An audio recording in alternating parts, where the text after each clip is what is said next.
خالتي عتيقة تبارك الله عليها. ديري لي فيديو. ديري لي اختي ضربتها ما خصني نعرف علاش ضربتها. ديري يكون فيديو ماشي مشكل. داقة يا اختي. تبارك الله على خالتي عتيقة. هذوك اليديدات باينه تجي بنين. والله تنفهم بيك بصوتك. انا ندير نورتوا. السلام عليكم ورحمه الله. اهلا الحباب ديالي، كي دايرين؟ لاباس بخير؟ هانيين؟ اموركم مزيانه؟ ان شاء الله تكونوا بخير وعلى خير وتكونوا بالصحه والسلامه نتوما وحبابكم ووليداتكم. نتمنى ان شاء الله هذا الفيديو ديالي واخا جا معطل، كان عليا نحطو البارح ولا البارح بالليل، ولكني معليش كل حاجه وقتها. اليوم ان شاء الله غنديروا معكم واحد جوج ضلعات ديال الغنمي بحكم هالعيد قريب، ما فيها باس اكتشفوا شويه اشنو كيدار في الضلوع. الحدقات ديالي اللي عزيز عليهم الطياب وعزيز عليهم التاويل، ان شاء الله غادي نديروا جوج كتوفه ديال الغنمي طيبين في الكوكوت. درناهم في بحال فورناهم، ما درنا معاهم لا مرقه لا والو، طابوا في الناشف وعاد حمرناهم في الفران ورافقناهم بوعويده حلوه حتى هي جات معسله، وتفاح حتى هو طايب معسل. وهنا غنعطيكم المقادير اللي درنا ان شاء الله في الكتوفه ديالنا. واخا انا درت خطا كبير انني كان عليا كما قالت الاستاذه الكتوفه انا قلت للجزار انا وسيده صاحبتي وقلنا للجزار غير شرحهم لينا شويه هكا، مي هو ضرب لينا حتى لجهه الرجل. ما غاديش هذاك الديكور اللي كنا بغينا نديروه في جهه الكتف، عفوا قلت انا الرجل، داك الديكور اللي كنا بغينا نديرو ما تليناش درناه، ولكن معليش كاين الخير والبركه ان شاء الله. المهم في الترموله ديال هاد الكتوفه ديالنا غادي حاجتنا في لاصوص الصوجا والموطارد، عاشق ولا جوج عواشق صغار ديال الموطارد وصوص الصوجا والثومه غبره وثومه محكوكه والزعفران شعراء الا كان متوفر، ما كانش متوفر حنا ما جبناش. ودرنا غير ضامه الزعفران، درنا جوج ضامات ديال الزعفران. وهنا الايجاص ديالنا هانتوما تتشوفوه بعد ما غسلناه ونقيناه مزيان من داك التراب وداكشي تيكون فيه. صافي حيدنا له الجلده غير من طراسيناه، هانتوما غتشوفوه محطوط وغتعرفوا كيفاش قلت لكم طراسيناه. ودرناه في الماء والقرفه والسكر وسنيد والسكر وشويه قريصه د الملحه باش يتسلق.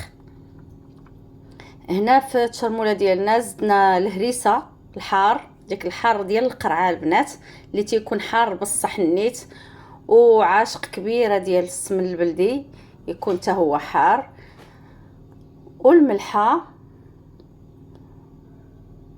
ما عقلت شنو قلت وما عقلت شنو ما قلت. المهم الترموله ديالنا كامله وسكينجبير والخرقوم.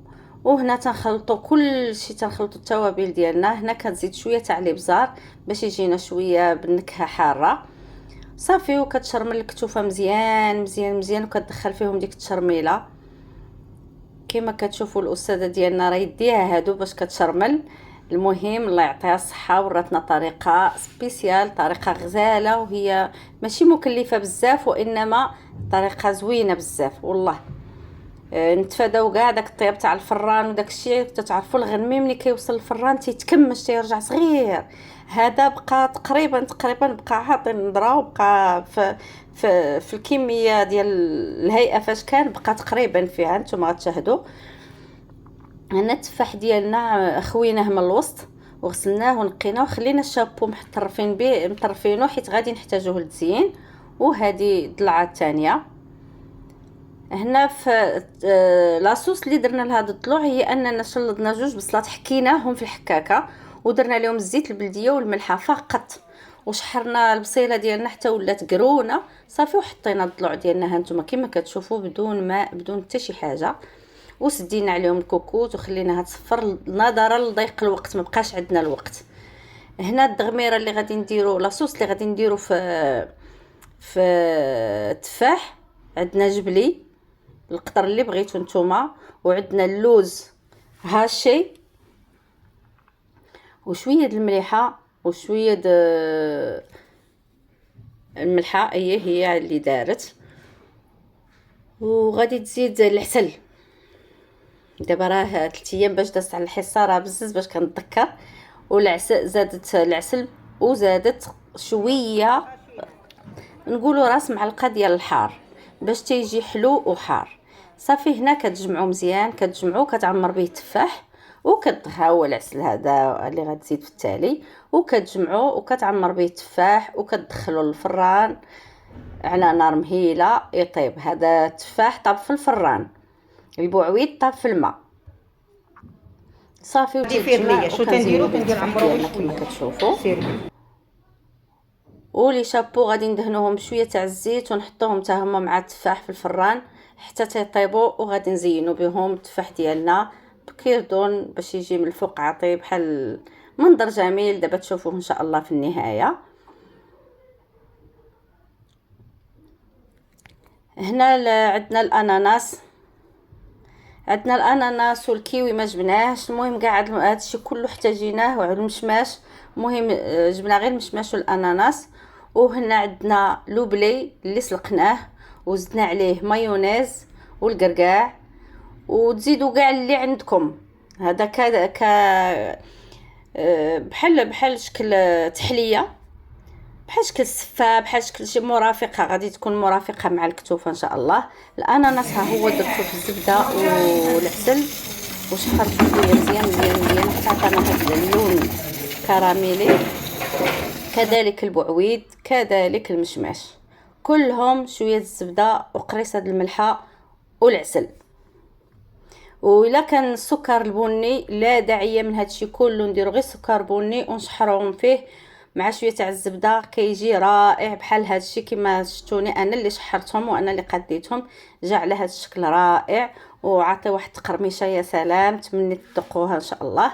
وهنا ها لاصوص اللي من بعد ما حيدنا الكتوفه، لاصوص اللي بقات لينا، الماء اللي تطلق من الكتوفه سبحان الله. زدنا فيه اللوز هاشي، زدنا فيه تقريبا شي 4 العواشق ديال اللوز باش يعطينا واحد اللمطه ديال المرقه باللوز.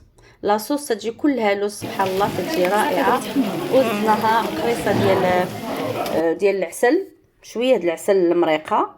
وهنا الكتوفه ديالنا من بعد ما شرملناهم ودرت لهم لا موطارد والهريسه والزبده ودهنتهم مزيان ودخلناهم الفران. ها نتوما تشوفوا كيفاش تيجيو مقرملين في